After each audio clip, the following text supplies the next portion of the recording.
Imagine if one part of the Pacific Ocean became just a few degrees warmer than normal.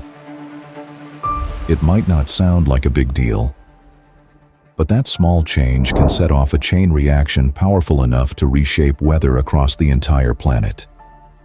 It can bring devastating floods to one country while leaving another in the grip of severe drought. It can fuel massive wildfires, damage coral reefs, destroy crops, and affect the lives of billions of people around the world. All of this begins in a single ocean. This climate phenomenon is called El Niño, and its impact reaches far beyond the Pacific. This is Future Next. Today, we'll uncover what El Niño really is, how it forms, why it happens, the damage it has caused throughout history, and how countries can prepare for the next one. To understand El Niño, we first need to see how the Pacific Ocean normally works. Under normal conditions, steady trade winds blow from east to west across the tropical Pacific. These winds push warm surface water toward Indonesia and Australia, where it helps create warm, rainy weather. Along the west coast of South America, something very different happens. As the warm water is pushed away, cold, nutrient-rich water rises from the deep ocean to replace it. This process, known as upwelling, supports one of the richest fishing grounds on Earth and helps keep the eastern Pacific much cooler. But every 2 to 7 years, this balance begins to change. The trade winds weaken, allowing the warm surface water to drift back toward the central and eastern Pacific Ocean. As sea surface temperatures rise, the atmosphere responds. Rainfall shifts, air pressure changes, and weather patterns around the world begin to change. This unusual warming of the Pacific Ocean is known as El Niño. It's part of a natural climate cycle called the El Niño Southern Oscillation, or ENSO. Most El Niño events last between 9 months and a year, although some can continue for much longer. But one question still remains. The truth is, scientists still don't know the exact trigger for every El Niño event. What they do know is that it begins with a complex interaction between the Pacific Ocean and the atmosphere. For reasons that can vary from one event to another, the trade winds start to weaken. Without their usual strength, they can no longer push as much warm surface water toward Asia and Australia. Instead, that warm water slowly spreads back across the central and eastern Pacific Ocean. At the same time, the upwelling of cold, nutrient-rich water along the coast of South America begins to weaken. With less cold water reaching the surface, ocean temperatures continue to rise. The warmer ocean then heats the air above it, changing where clouds form and where rain falls. These atmospheric changes can weaken the trade winds even further, creating a feedback loop that allows El Niño to grow stronger over the following months. What begins as a subtle shift in the Pacific Ocean eventually grows into a climate event capable of influencing weather across much of the planet. As El Niño grows stronger, its effects spread far beyond the Pacific Ocean. Along the west coast of South America, warmer ocean waters often bring intense rainfall, causing floods and landslides that damage homes, roads, and farmland. Meanwhile, countries like Australia and Indonesia can experience the exact opposite.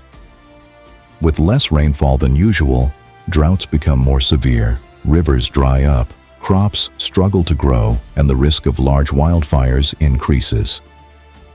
Across Africa, the impacts vary depending on the region.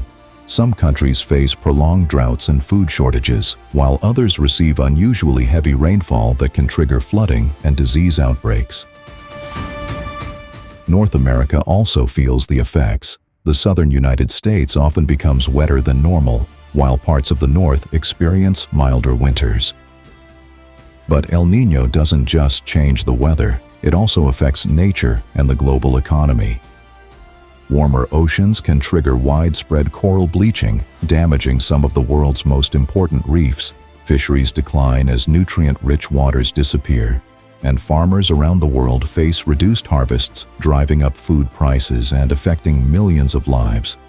A climate pattern that begins in one ocean can ultimately reshape weather, ecosystems, and economies across the globe. While El Niño is a natural part of Earth's climate system, some events are far more powerful than others. One of the strongest ever recorded developed in 2015 and lasted into 2016. Often referred to as a Super El Niño, it had far-reaching consequences across the globe. In Peru and Ecuador, unusually warm ocean waters fueled torrential rains that caused widespread flooding and destructive landslides. Thousands of homes were damaged, roads were washed away, and entire communities were left struggling to recover. At the same time, countries such as Ethiopia experienced one of their worst droughts in decades. Crops failed, livestock died, and millions of people required emergency food assistance as water became increasingly scarce. Indonesia faced another crisis. Dry conditions fueled massive forest and peatland fires, sending thick smoke across Southeast Asia. Air quality reached dangerous levels. Schools were forced to close, and millions of people were exposed to hazardous pollution. The oceans also suffered. Record-breaking sea temperatures triggered widespread coral bleaching, including one of the most severe bleaching events ever recorded on Australia's Great Barrier Reef. The event even helped push global temperatures to record highs, making 2016 the warmest year ever recorded at that time. By the time the Super El Niño came to an end, it had caused tens of billions of dollars in economic losses and affected the lives of millions of people around the world. It was a powerful reminder that a change in one ocean can have consequences for the entire planet. Considering the damage El Niño can cause, an important question remains. Can scientists see it coming? The answer is yes, often months before its effects are fully felt. Today, scientists monitor the Pacific Ocean using satellites, weather stations, floating buoys, research ships, and underwater sensors. Together, these systems track changes in sea surface temperatures, ocean currents, wind patterns, and atmospheric pressure. This information is fed into advanced climate models that help scientists detect the early signs of an El Niño event. In many cases, forecasts can provide warnings 6 to 12 months in advance. That extra time allows governments to prepare for floods and droughts, farmers to adjust their planting seasons, emergency services to position supplies, and communities to take steps that can reduce the impact of extreme weather. While forecasting is not perfect, it continues to improve every year, giving us a better chance to prepare before the next El Niño arrives. If El Niño is a natural climate cycle, can we do anything to reduce its impact? The good news is yes. While we can't stop El Niño from happening, we can prepare for it. Governments can strengthen flood defenses, improve drainage systems, expand water storage, and invest in reliable early warning systems. These measures help communities respond more quickly when floods, droughts, or severe storms are on the way. Farmers can also adapt by planting drought-resistant crops, improving irrigation, and using seasonal climate forecasts to decide when to plant and harvest.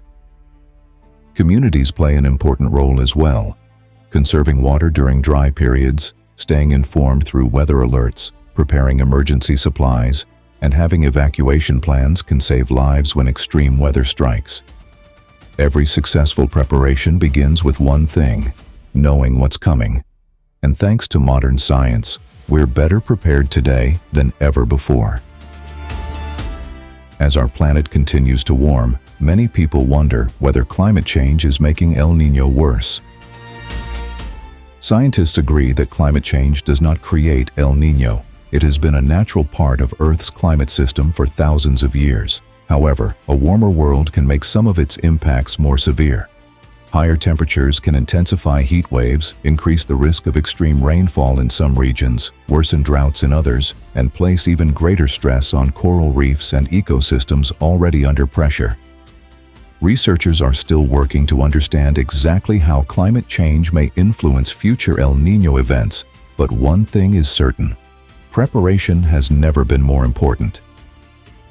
El Niño reminds us that our planet is deeply connected. A small change in one part of the Pacific Ocean can influence weather, ecosystems, economies, and the lives of billions of people across the globe. Before you go, I just want to say thank you for watching. Creating videos like this takes a lot of time and effort, and subscribers motivate us to keep making more future-focused content. If you enjoyed this video and want to see more ideas about technology, Earth, and the future of humanity, consider subscribing. Your support really does make a difference. Thanks for being here, and I'll see you in the next video.